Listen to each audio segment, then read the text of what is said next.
Selamat pagi semuanya, salam sejahtera untuk kita semua.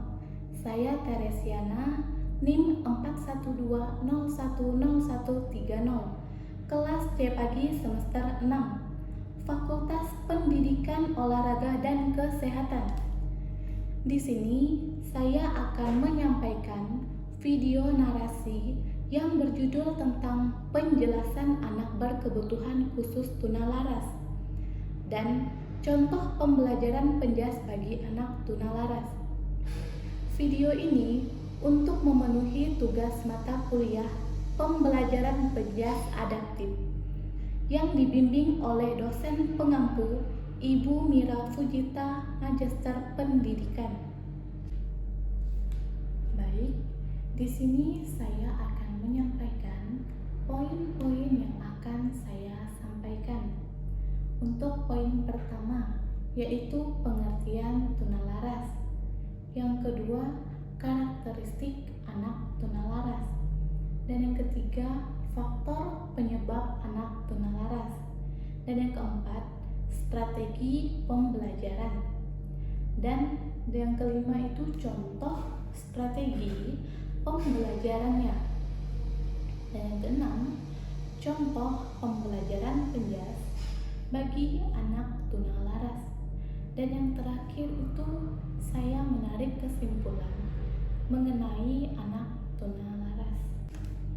Di sini pengertian tunalaras. Pengertian tunalaras menurut Samuel A. Kirk.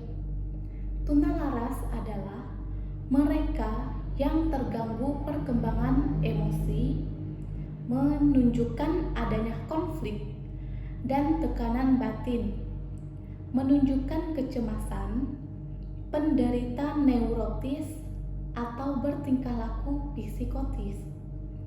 Kemudian ada karakteristik anak tunalaras. Dapat kita lihat dari beberapa aspek atau kondisi.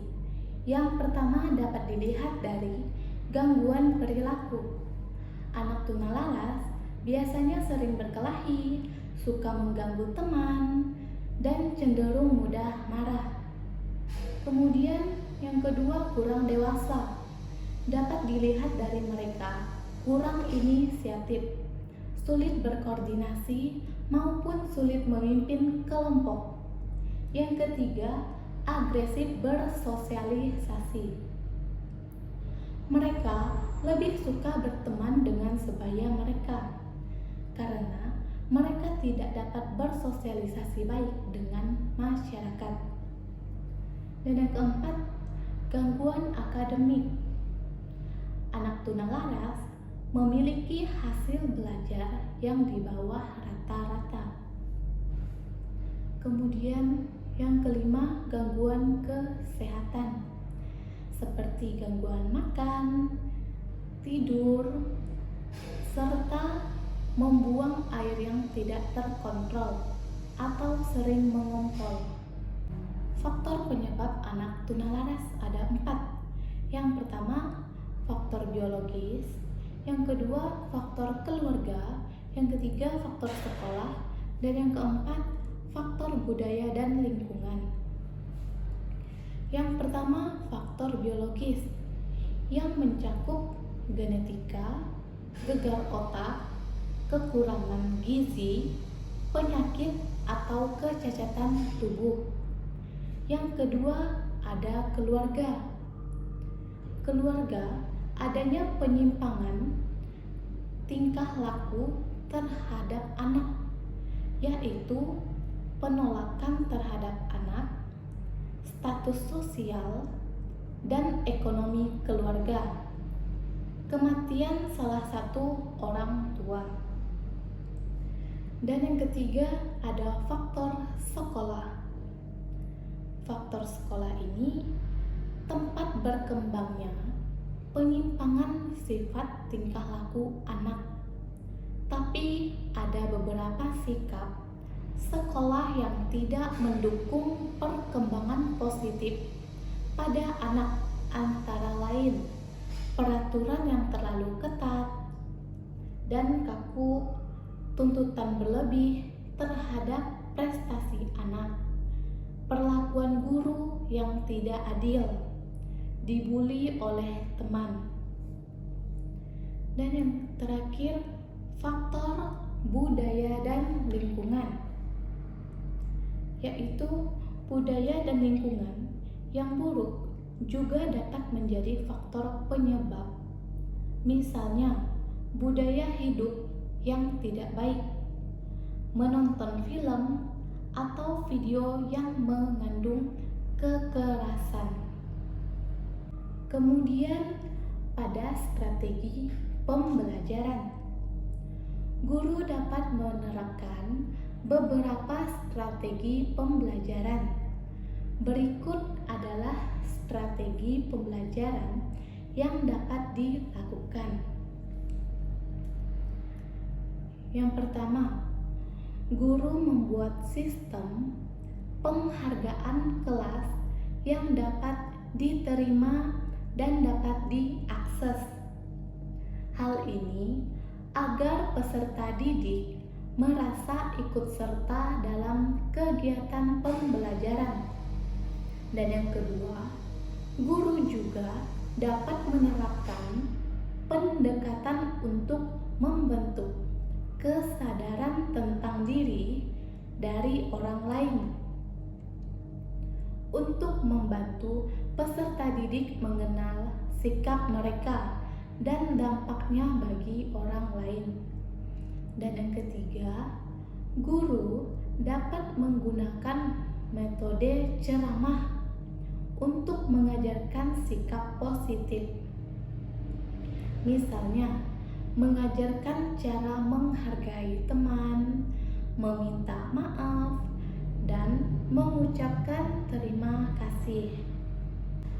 Ada beberapa contoh strategi pembelajaran yang dapat diterapkan oleh guru untuk mengatasi anak tunalaras. Nah, yang pertama, guru memberikan rewards kepada kelas atau kelompok yang dapat mengikuti kelas dengan baik dan tenang. Hal ini akan membantu anak tunalaras mengontrol perilaku dan emosinya. Dan yang kedua, guru membuat sebuah aturan. Misalnya, siswa dilarang ribut ketika kelas berlangsung. Aturan ini berkaitan dengan perilaku siswa di dalam kelas. Dan yang ketiga, guru juga dapat melakukan suatu strategi kontrol perilaku melalui permainan-permainan. Perilaku seperti permainan waktu. Misalnya, siswa akan mendapatkan nilai jika siswa bisa mengontrol perilakunya. Di sini ada contoh pembelajaran penjas bagi anak tunalaras. Yang pertama, contohnya mereka diberi untuk menggambar, memberikan mereka tebak-tebakan agar anak mulai aktif.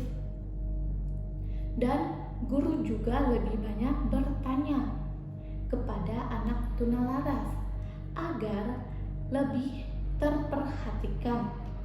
Contohnya, menanyakan aktivitas mereka yang dikerjakan, sehingga dapat kita simpulkan bahwa anak tunalaras merupakan individu yang mengalami kesulitan untuk menyesuaikan diri dan berperilaku sesuai dengan norma yang berlaku dalam lingkungan, masyarakat, keluarga, dan kelompok usia.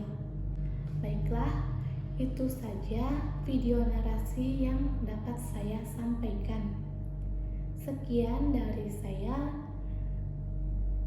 Terima kasih.